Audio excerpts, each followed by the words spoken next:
Welcome to Nitpicking Nerds. Today, we're doing our guide for token makers. We're going to delve into what makes a token generator playable.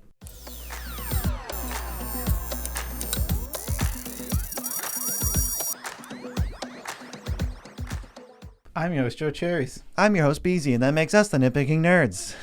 If you want to check out our Patreon, you can go to the Discord and Patreon gives you extra Discord perks. Yep, all that. And if you want to enter to win a secret layer Walking Dead, which is sitting behind us, go over to Twitter, follow us on Twitter to be able to win. That's it. End of the month, we choose a winner from among our followers. It's that easy. It's that simple. So what are we doing today? Well, we're going into what makes a token maker good. What are token makers, I guess, is the first question. Yeah, a token maker is a card capable of producing multiple tokens. So something like, let's say, Urza, which enters and makes one token. We're not calling that a token maker for the sake of this video. There are tons of things that make one token, and quite frankly, there's a lot of good ones. But for today, we're doing things that make more than one, multiple tokens. Something that's reliable. Also, there are cards that enter, but they don't make any tokens. But then if you wait, they will make tokens. That counts as a token maker. As long as it is able to produce more than one token without having to re-enter the battlefield. Yeah, exactly. Otherwise, that's just, now we're talking about synergies and can't really call it a token maker. It's a token making engine. So what decks want token makers? Usually token decks, or decks that want an abundance of disposable creatures. You want lots of creatures. You want them on the board all the time. You're going wide, baby. Death triggers, ETB triggers, some sort of sacrifice trigger. That's all. The easiest way to do that stuff is tokens. Yeah, aristocrats love tokens. Token decks specifically, where the main thing is tokens. Anything where you're trying to overwhelm the board with an abundance of creatures, tokens is the best way to do that. Now we got to look at our expectations and our standards for token makers. There's literally millions of token makers out there, and you're going to have to sift through all of them. And if you use these general rules of thumb and heuristics, it's going to help you figure out which ones you want. Yeah, first we want cards that create a multitude of tokens all at once. We want to get them as fast as possible. If we're waiting 14 turns to get, say you wait 14 turns and you get 142 tokens, that's not very good because that's a long time to wait. Yeah, it depends on what you have to take advantage of them. Usually, if I could choose to get them all at once, I would just do that. Also, being able to create a consistent flow of tokens. If you can't make them all at once, being able to pump them out over and over is can be just as good or better. Yeah, like upkeep triggers. Sometimes if you've got a really cheap card, doing it just in your upkeep, or some cards love to do it on each upkeep, and those are real good. Yeah, a lot of these are priced differently too. So if I have a 1-mana card that makes a token every turn versus like an 8-mana card that makes 8 tokens, I'll take the 1-mana card. Yeah, exactly.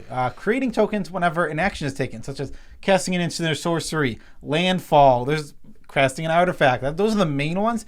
There's others. Whenever an opponent does something, you get a token. Tons of stuff like that. That way, it's controllable. So if your deck is full of really cheap ways to trigger these things, you're going to make way more than preset numbers on cards where it's like, oh, 3 mana for 3 tokens. But if I have, whenever you cast an artifact, make a 1/1, and I just cast 7 artifacts, that's a much better rate. On an instant sorcery, a general good rule of thumb is to create 1 token per mana. Obviously, that's not exactly true because something like Decree of Justice is a good card. But it's a little above that rate where the first 3 don't make anything. But it's still a great card in that sense. It's a rule of thumb to look at it. If you have a card that says make 2 tokens for 3 mana, it's terrible. For 3 mana, yeah, exactly. You're losing out. You want to go down. 2 mana is where you want that. 3 mana, you can get 3 tokens like Hordeling Outburst. Yeah, the Dragon Fodders and the Hordeling Outburst, like those aren't busted cards, but they're efficient for like tokens per card, per mana spent. They're actually efficient. All right, next. Instants that make tokens are much better than sorceries that make tokens. If you throw a giant army and then say, your go, and then their go, and then their go, they're not going to make it. Yeah. For example here, we're not going to play many sorceries overall unless we really want the efficiency that is the, what are the, Dragon Fodder. The efficiency that comes with a card like that is what you're getting out of it. But when you put that card at instant speed, that card gets so much better because you just go end of the last turn, make these 2 tokens. Now I'm untapping with the extra mana to really pump into these tokens to do whatever. Skull clamp them, make use of them. Yes, if it's just kind of like the cheap ones are different, 2 and 3 mana, but when you're spending 5 or 6 mana to make a handful of tokens, you're not going to have a ton of mana left on your turn.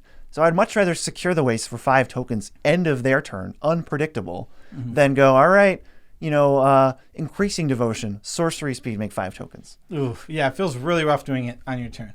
5 CMC starts to get pricey. So make sure that your token cards generally cost less, unless they're the really, really good ones, which we're going to talk about. There are lots of good ones that go over 5 CMC, but they really got to carry their weight, and they got to do something special. Those tend to be ones that make X tokens, and X isn't going to always correlate. It's how much work you did, not how much mana the card costs. Yeah, I mean, so there you is can get way more. There are lots of cards. There are actually plenty of token makers that are over 5 CMC, but again, we'll show you why they're pulling their own weight later. Like they pull more than just the weight of like making little tokens. They're going to do something probably special. Well, and it's not like your deck can contain that many of them anyway. If you've got more than 4 of these, I would reconsider. Token size usually does not matter. This may be controversial. So cards that are balanced to create smaller tokens are usually way more efficient than cards balanced to create bigger tokens, because as a token deck, if you care about ETBs, sacrificing, or dice triggers, the token size doesn't matter to you at all. Yeah, there's something that changes between power levels, I want to say. The token size will matter in lower power levels, where, like, a perfect example card that we're going to get into later, because we have it under our traps, is Behemoth. Wow. Rampaging Baloths. Rampaging Baloths, which is decent if power toughness is important to you on board, the card's good. If you don't care about power toughness, it's not a great token generator, because you can just do something like, great example, Scoot Swarm, where it's this, you're getting just as many tokens on landfalls. So many more, actually. And then you start getting more. Like, even I'm talking about, like, if on 3 you only have 3 lands out, your 4th land is still getting you the same amount of tokens. There's a 3 power difference, but you really want to focus on using that token and taking advantage of it. But again, if you're based on attacks, cards like that can be great. Yeah. All right. So now we're going to take all that stuff and we're going to figure out what's actually most important, what's least important. This is like our priorities. So top of the food chain. The best token makers, usually repeatable triggers that work when you take an action, like casting a spell. They often help you go infinite and win. If you can cast infinite spells or cast the same spell over and over, the token part is going to continuously trigger and either give you the mana needed to go infinite, or that's going to be what you actually produce infinite of to win with. Yep. These cards are great. God Eternal Catcher is a great example of it. Whenever you cast a creature, you get one.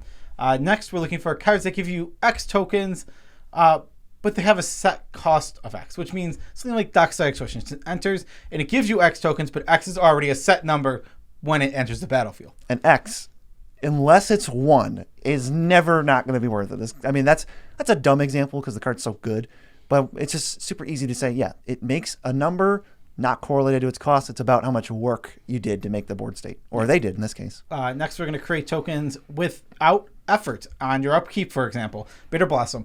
Every time the table goes around, you just get a token, and you only spend 2 mana on something like Bitter Blossom. These cards aren't the most insane of like what we're talking about, but they're still very good because they can beat their cost, basically. You spend 2, and on 3 turns, it's produced more tokens than a cost of 2 would normally get you. Right, and as soon as you get a card out of one of the tokens, the rest is a free roll. Yeah, exactly. Because now the cards replace itself. So getting towards the bottom here, but still playable. Creating all possible tokens at one time. This is just Hordling Outburst, Increasing Devotion, all that stuff. Just boom, make all the tokens at once. Or make like a creature that enters and makes 2 tokens. Like, that's all it's ever going to make. Does it all at once. Yeah, and very last, creature with activated abilities that create tokens. Unless you really have a lot of ways to reduce these, they're not going to be good enough. Something like Ant Queen. It's just 1 of the green to make a 1/1 is almost never going to be good enough unless your deck specifically has ways to take advantage of that, which is, there's just not that many ways to do it. Yeah, this is definitely the worst one, we think. Some of them are going to break up into higher tiers of priorities depending on your deck. Yeah, but even then, this priority list is just, it's, what's the word? Like a guideline. Tentative. It's not objective. Yeah, it's definitely not objective. There's going to be good cards in Magic that say, pay 3, make a token, but maybe the token does something, this, that. There are always things that can take these rules and be like, nope. What if eventually, like, if in the next set they print a token maker that is pay 1 to make a copy of any creature on the battlefield, guess what? It's the best token maker, and it was on the bottom of the priority list. Well, yeah, I mean, here's an example. The Sliver Queen, whichever one just, first of all, it has colorless to make a token, so that goes infinite, and the token super matters. So not all of them fall into the exact thing. Now we're going to go to our favorite part of the video, literally, because it's our favorite token makers, the ones we're recommending you consider when you make a token maker's deck, or you make a deck that wants to make tokens. Yep, so this is the first little category. We grouped them together because there's so many of them. It's when you cast blank. So the first one, Young Pyromancer, when you cast instant sorcery, you get a nice little 1/1. Only 2 mana for this guy. He boosts his tokens quick, and often you're just going to go like, in the decks that want them. Young Pyromancer, something like a Gip Probe, something like a Preordain, something that just immediately is going to get you a token. This card has already done some work for you, and it's going to feel great because it's only 2 mana. This card's good. Sai, Master Thopterist, makes Thopters, and then you can sack the Thopters to draw cards. Saheeli, Sublime Artificer, and Monastery Mentor both say non-creature spells get you 1/1s. Monastery Mentor has them have prowess, and then Saheeli says you can maybe turn them into other stuff. But we care about just the bare bones. If Saheeli was 5 mana and made them 2/2s, that card is way worse. Yeah. Another one, actually, just like Sai, is Mirrored and Besieged that says you can choose one or the other. But we're gonna talk about the side that we care about, which is the Mirror side. Whenever you cast an artifact, you get a 1/1. You know, 1 in a million chance. If your deck has a ton of artifacts, you can just kill somebody with the Phyrexia side. Yeah, and then Oketra, God Eternal Oketra, and Oketra's Monument, actually very similar. Whenever you cast a creature with, you get a 4/4 or a 1/1. God Eternal Oketra is great too because you can't kill it. It just doesn't die, and the tokens come out cheap, and you can play so many in a turn that. Yeah, I want to say it's much more relevant than Rampaging Balos, even though they look kind of similar. They're much different because casting creatures is much easier to do. It's 1 less mana. It's unkillable. I mean, there's a lot of reasons, and there's more and more after that. But it can be your commander. I could go on forever. Next, Landfall. Whenever a land enters the battlefield, get a token for something. Our favorite one, by far, Field of the Dead. It says if you control 7 lands with different names, whenever a land enters the battlefield, or when it enters the battlefield, boom, get a 2/2 zombie. 2/2 zombie. Totally mana. It's free. There's no mana. It's totally free. 4 mana. You never spend mana on this. Fetch lands get you 2. Just as they just spots you 2. Like, all right, cool. Thanks for playing. You get extra resources now. All of these have that same stuff, so we're not going to repeat it. Toggle makes equipments. That's important if you care about artifact tokens or sometimes the number of equipment you control. Scoot Swarm, I feel like we're going to start playing this more and more. It's just a borderline win condition if you can get enough and sacrifice them to do things. Mm-hmm. Like with Goblin Bombardment, you just kill everybody. Scoot Swarm is just a very efficient token maker. How many things at 3 mana say ETB or Landfall get a token? Not many. How many say get 100? Yeah, and how many say once it's your 6th Landfall, get a copy of it? Woo!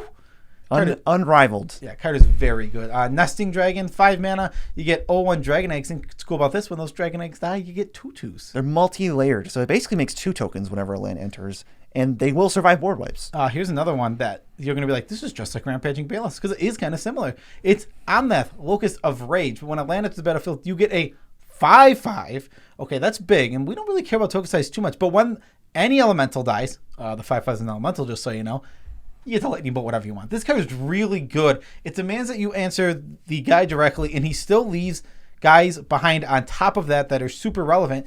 And if it's tough to board wipe. If you board wipe and there's 3 elementals, all right, 9 to you. That's 1/4 of your life total. Typically, Omnath can also be your commander. So once you deal with it once, you might have to deal with it again. Oh, something I do want to mention, because you brought up commander again.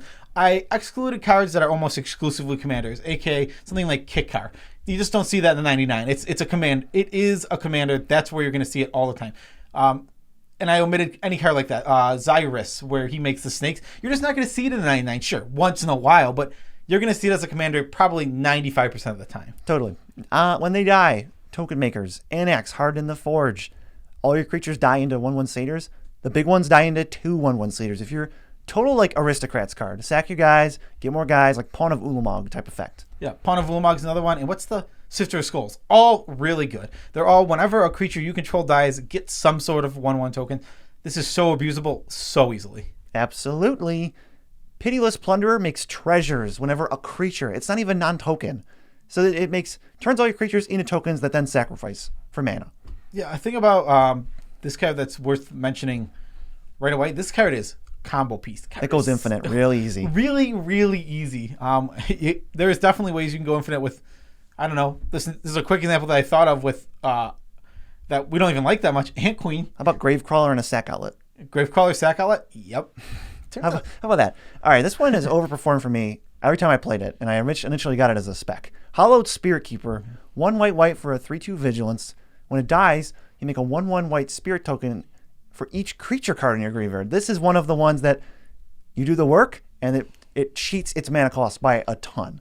If you can start getting this back, I've had turns where I play it, sack all the tokens for mana, like Savine's Reclamation it, sack all the tokens for mana, flashback Savine's Reclamation, sack all the tokens for mana, and just win. Yeah, you can do crazy stuff like that. And last one, Hangerback Walker, XX for a 0/0, comes in with X counters on it, and you can pay 1 tap it to put a counter on it. When it dies, you get tokens equal to the counters on it. So this one is, if you're working with counters in any way and you care about tokens, this card is super good. If you can augment the counters by, I don't even know, there's so many cards in Magic that let you put counters on. It's so awesome. It's just like how it's Spirit Keeper. It do the work and you get a huge payoff. Yeah, exactly. All right, the all that once token makers, they just do their thing and you can move on with your life. Artifact or a mutation, it's removal. You can have your removal slot also make tokens, just add residual. If you make 2 or 3, it's still pretty sweet. Avengers Zendikar and Phylath World Sculptor make a bunch of tokens, but I would not recommend these for every deck. I wouldn't recommend Phylath for anything that's not playing an abundance of basics. If you're playing pre-con level deck, get it in there. Or budget. Well, I'm just saying, like, if you bought a pre-con, you're like, I want 1 card to upgrade this pre-con deck. Phylath's probably a good one because it's probably 85 basics. Yeah, that I can't remember if it was out or not, but that Naya deck, maybe that one's Phylath. Yeah, throw it in there. Yeah, they come with so many stinky. They get me so mad. I hate all those. Next, Benevolent Offering. This one's super interesting. It's an instant that says you and target opponent get 3 1/1 spirits, and then you and whatever another target opponent or the same target opponent each gain 2 life for each creature you control. And it's an instant, so it makes evasive tokens at instant speed, and it usually gains you, if you're a token deck or you have a relevant board state, like 12 life at least. Yeah, it's a cool card. It's very awesome. One, if you care about life gain, this card's incredibly good because now you're just getting the bodies on top of that. Great. It's a decent rate with like residual life gain. So even if you don't care, you'll take it. Yeah, 3 tokens. It's one. You're getting 1 less token than the mana you're spending. It's basically a secure the ways for 3 with extra text. And they have flying. Yeah, exactly. Call the Copper Coats gives you tokens equal to however many creatures an opponent controls, and you can strive it so you can make it each opponent. So you can get you could easily get 20 creatures in the right game. This is they don't have to do the work. They did the work for you. If you overrun your tokens, you just completely end the game. Rite of Replication is just hilarious. 4 mana, make a token copy of target creature.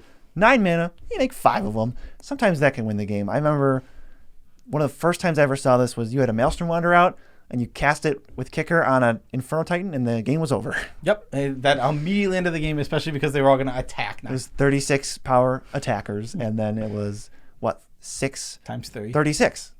Oh, yeah, 36. 36 more. Yeah, whatever, casual. It does just KO 1 player right away. 2, pretty much. Yeah, March of the Multitudes, which is, I love this card a lot. It's X, green, white for an instant.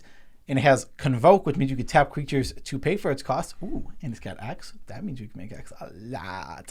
So you get 1/1s with lifelink equal to X. Yeah, if you grow these, you're going to be out of non-infinite kill range real quick. I've always wanted to put this in a deck, but we've just never have. I never find the spot for it. This is what makes me sad. There's not... I want a good... If they give me a good Abzan Life Commander, I love it because there's so many cards like this. Like, March of the Multitudes is great for life gain. It gives you so many tokens so fast. If you combine it with going wide, God, it's so cool. You can use it on defense, too. Yeah, exactly. Yeah, these tokens are just... You can just toss them away. They're going to gain you life instead of losing your life. I like that. Yeah, Master of Waves makes a bunch of tokens equal to your devotion to blue. So you did the work. You get a super high impact for a low-cost card. It's good in elemental decks or merfolk decks or just aristocrat decks with a lot of blue devotion. Yeah, I mean, this one is, I've never played it and I haven't seen the deck that wants it. Like I can't think of the deck that wants it right now, but there's got to be a home. This card makes a bajillion tokens. Thassa Deep Dwelling. It blinks at every turn. That's fair. And it already cares about devotion. That's true. Secure the Waste, X in the white. For an instant, you get 1/1 warriors equal to X. This card is super efficient. I was surprised it never existed before it came out, and then afterwards it hasn't really been purely defeated by anything. No. It's up there as one of the top instant speed ones. Yeah. Decree of Justice, pretty much the same thing, except for it cycles. You cycle it for 2 and a white, and then you pay X, and you get that many 1/1s. Yeah, it makes up for the fact that it's 3 less by not costing you a card. Also, this is the perfect example of hey, do you want a bunch of stupid 1/1s? Or 2 irrelevant angels. Give me the 1/1s every time, please. Yeah, it's very rare that you want those angels unless you'd have to have so much mana. And even then, it's hard to think you wouldn't want to just spend it to get 1/1s, to get more 1/1s. I don't know. It's 5 1/1s draw a card, or don't draw a card, 2 angels that are 4/4s. No, thank you. I don't like that at all. Once per turn token makers. These are tough to be better, so there's a lot less of them. So we'll start with Liliana Dreadhorde General. This isn't just because it's a token maker, but it is a token maker. The fact is this card does so much more. The static. And the fact that you just get the token maker on top of it is great. Wow, I'm not going to go over abilities because there's a lot of text in this card, but no show plus to make it 2/2. Yeah, Bitter Blossom, From Beyond, Court of Grace, they all make tokens. Court of Grace makes better ones if you're the Monarch, and it replaces itself to make up for the fact that it's kind of slow. Same with From Beyond, it replaces itself with a Giant Eldrazi. Duretti, token maker, or kill things. Also, tokens are artifacts. Red Black sometimes cares about that. Ugin. The Virgin? No, I just thought it was funny. He's a Planeswalker, makes tokens, kills things. Very rarely kills things, but the static is what Ugin's good at. I don't even know if he very rarely kills things. He's solidly... If you know he's going to die, you just kill something. It's not even just knowing it's going to die. If it comes out, if there's a much answer threat, he's just very versatile. It's so tempting to just draw a card with it. I mean, sometimes it is. I mean, it's always tempting to draw a card with any card, but sometimes it just has to come down and kill it. If with any card, it's the versatility of being like, okay, I have to just spend 6 mana to get rid of that ridiculous threat because I'll lose if I don't, is great. You can also pay 6 mana, cast a few reduced spells, and then it's like you paid 0 mana to kill a thing. Ooh, 3 spells, dang! To get that full, you're really reducing. All right, the Uncontrollable. We have them listed as Uncontrollable. It's really just like what do you want, a degenerate cycle that they're creating of treasure makers. Smothering Tithe, Dockside Extortionist, Hull Breacher. Mm-hmm. I don't know if we're going to complete this specific treasure making made just to sell commander product cards. I hope we don't get the green and the black one. I want the green and the black one. Give me all of them. Maybe give me those and then stop printing cards to sell commander products. Yeah, so these are uncontrollable in the fact that you can't control how many things your opponents pay for. You can't control how many cards your opponents draw. I mean, there are ways to augment it and like change the numbers, but in all 3 cases, you really can't control it. It doesn't even matter. These cards are busted. They're all incredibly strong cards. And then we have every upkeep. There's 3 cards. They trigger every single upkeep. Dragon Broodmother and Tennessee Dryad both give you 1/1s that have a little bit of extra. Tennessee Dryad will pump them up, and the ones that Dragon Broodmother is giving you can devour maybe some other ones. And they have flying. Yep, and Ophiomancer makes 1/1 Death Touchers, so if you have a way to sack every upkeep, as long as you don't have one, so if you have a way to sack it and use it, you just go, all right, get rid of it, get a new one. Get rid of it, get a new one. One of the nastiest things I saw was they played Ophiomancer into Yawgmoth, and I was just like, oh, kill my creatures. You shrink creatures every turn and draw a card every upkeep? That's nasty. Yeah, I mean, oh no, it costs you 1 life. With it, you're holding up a Death Touch blocker, so you're not getting attacked. Oh no. Oh no, he's hot. That didn't even apply at all. It applies to Yawgmoth. He's just randomly super attractive. Picture Yawgmoth in his underwear. All right, these are the traps. The ones we say, in general, avoid them because they're not good enough. Yeah, we've talked about these first 2, so I'm going to go over them quickly because we don't need to go over them again. Rampaging Baloth's Grave Titan, they're 6 mana. That's the main problem. We're not big fans of these. They're a big investment and they're not super reliable. They're not terrible, but again, we don't care about the size of the tokens. And in the case of like Grave Titan, we're looking for something that gives us a number of bodies. We're not looking for them on attack. I'm not looking to throw my Grave Titan into combat necessarily. I understand where this card is fun and where it's playable. Just not super excited for it. They're costed so that the power toughness matters because they're designed for old standard cards. So we don't need that stuff. They're so much better. Please, in the comments, don't go off about how many combos there are with Grave Titan because I can give you 5 examples of cards that cost less and combo the same way, and you just don't need a 6/6 with Death Touch. It's every single card that creates 2 bodies, and there are a ton of them. Grave Titan is not special. I mean, what is it called? Weapon Craft Enthusiast, which is not even a good Magic card. It's a better token maker. You know, that's what I'm saying. I am actually going to play that in one of my decks. I'll just read it. It's 2 and a black, 0/1, Fabricate 2. 3 bodies, 3 mana, half the price. Give me that every time. Yeah, exactly. All right, Prototype Portal. We're saying asterisks. If it's not in a Brutaclad deck where you can clone the tokens it makes, it is so not worth getting 2 for 1. It's not worth the effort. I don't even think we don't need to asterisk any of these cards because all these cards can have an asterisk. There's almost no card in that we're going to be like, don't literally ever play this. Grave Titan. I don't even think it's true. It's for me. I mean, don't ever play it. Yeah, that's the world I'm living in. We did the unplayable video, and Grave Titan was in there, but we were talking about a specific power level. There's always asterisks next to anything. All right, we're not going to give those anymore. Una, Queen of the Fae. I strongly dislike this card, to be fair. I don't want to mill my opponents. I think it's going to help them more often than it's going to hurt them. And I can't even reliably get a 1-1 every time. You got to hope to get a 1-1. It's a slow effect just off of it. You're paying for the 6-mana 5/5 flyer. Like, get that out of here.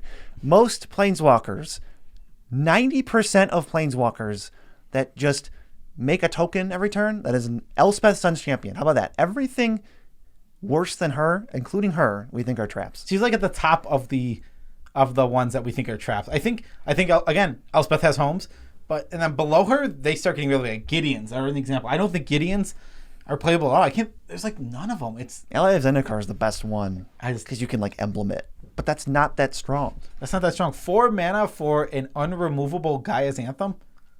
I think actually. Why did I choose Gaia's Anthem? I don't know. I'm wondering if the best token maker might be like 4 mana Sorin, because he can emblem and then live, and then you can plus an emblem again, and that's actually pretty good. But I really don't like Elspeth or any of the other ones. To be fair, I think BC just likes that card. I think the card's also very bad.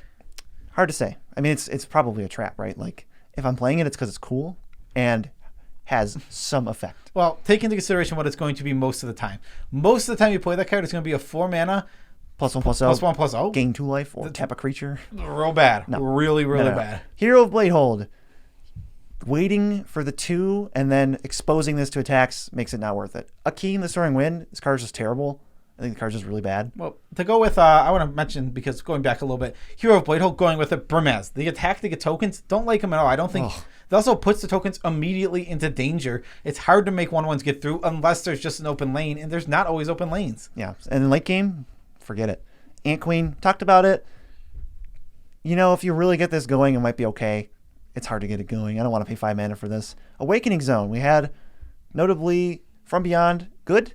Awakening Zone, not so good. I don't like the fact that you can't do anything with this when it doesn't matter. There's no versatility to it. Exactly. Late game, you never want to draw this card late game. It's really bad. With the other one, you draw it late game and you immediately sack it to go get a big, huge threat out of your deck. That's a huge difference. Because now if you play Awakening Zone in turn like 8, and let's say we're like 2 turns remaining in the game, untap, get 1 extra mana on turn 8, not interested in that. The color also matters. You know, we're talking about like Bitter Blossom, we're pretty happy to have. Green, this is like, green is not interested in a creature that sacrifices, unless obviously you are. But typically, if you're just like ramping, this isn't the best way to ramp. And late game, it's poop. Yeah, exactly. Clone Legion. This makes a copy of all of a target opponent's creatures.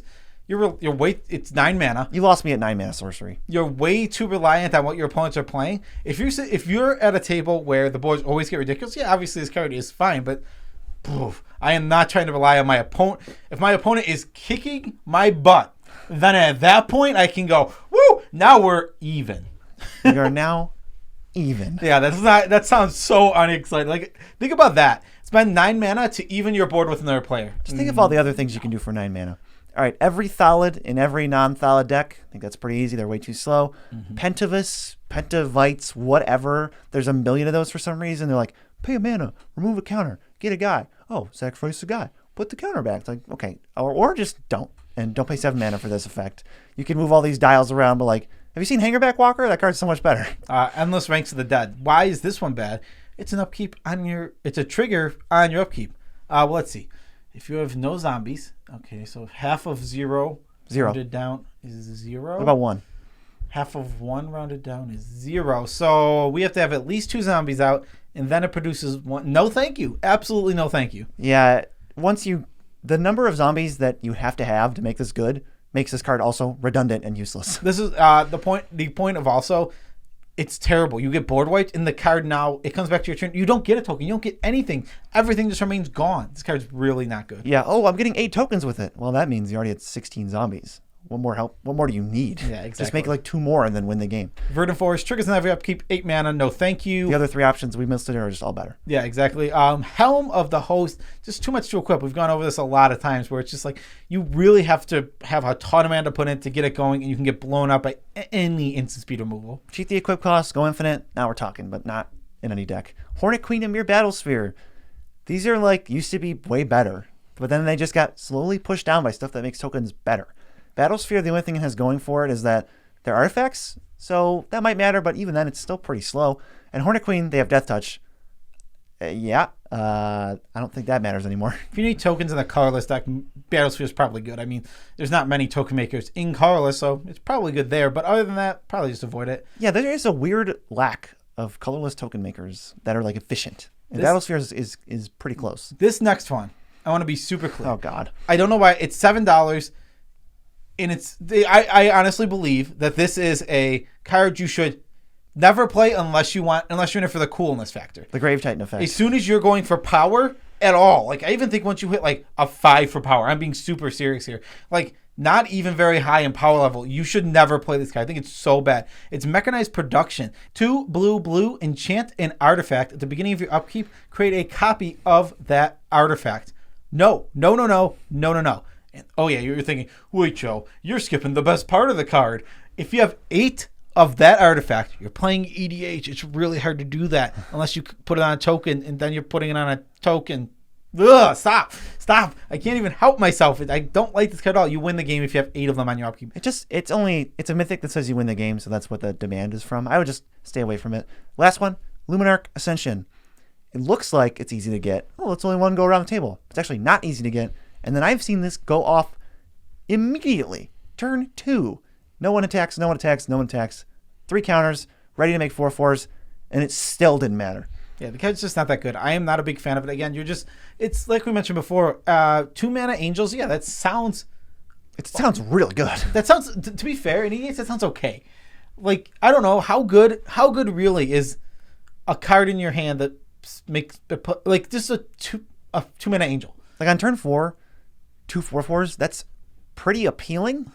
And then I saw it not matter. Also, you have to add in the fact that this, in the late game, not really a full card. And you don't control you don't control that. And a lot of times you got more important stuff to do anyways, like being public enemy number 1 with the 2 mana 4/4 angel guy. Yeah, I'm just not a big fan of that card either. But that is everything. Those are all our traps. Those are all the cards that we like. There's actually more that we like, and there's actually more traps. It's token makers. There was something like there's so many, hundreds, thousands. There's like 1,000. I think there was like 1,000. 1,000 token makers under this definition, where it makes able to make multiple tokens. But there's tons, and look for yourself and make judgments for yourself, because this is a guide. Yeah, this is the guide. And don't play mechanized production. That card stinks. Or Grave Titan. By far, I think on a scale, if we're scaling, like, let's say the scale goes from like 1 to 10, and we got to grade these. At least Grave Titan is a bad combo piece. Mechanized production is like a 1 on my scale, and Grave Titan's a 6. That's how far apart they are. All right. Go to the shout-outs. I hate mechanized production. Special shout-outs to all of our patrons. We love you all as much as we can without making you uncomfortable. You guys are scrolling on screen. Head to Patreon, become a patron, get a chance to win one of the Walking Dead things. Or if you don't want to become a patron, you still want to win, head over to Twitter and hit that follow on the Nitpicking Nerds. Links both in the description. Yep, December giveaway. Also, you can go to TCG Player link, buy some cards through our link, and then we get a kickback on the order. That would really help us out too, honestly. We're trying to make this full-time thing. We're getting close. I'd love to quit my job. So someday we'll get there. What else? Tidbit? Isn't there something else we shout out to in other videos? I think you did it. I think I did. I think we shout out a Tidbit. Shout out a Tidbit. People have been talking about your finger guns. Multiple people have brought up McFoley. Pew, pew. McFoley? Yeah, because he does the cactus jazz bang bang. I just found our Tidbit cameo. You can get McFoley. You can pay McFoley dollars to have him go, BZ's the best. Bang bang. It's like hundreds of dollars there's a bunch of different celebrities on this app, and they will record them saying a message with your name or customizable thing, and you just pay them a buttload of money. Yeah, and we were tempted by it. Some of them are very cheap. If you guys look on Cameo and you can find the best celebrity to do the intro, the voiceover intro for Chance for Glory. Your current King of the Hill to beat is Gilbert Godfrey. Gilbert Godfrey introducing the beginning of Chance for Glory sounds amazing. Yeah, that sounds pretty good to us. If you can, Kevin Conroy was a really good one. Batman animated series guy. Yep. Very, very tough to beat. These heavy hitters. I don't think you can beat Gilbert Godfrey. That voice. It's something. Chef's kiss. Chef's kiss. All right, we're done. Peace out, Tribe Scout. Bang bang.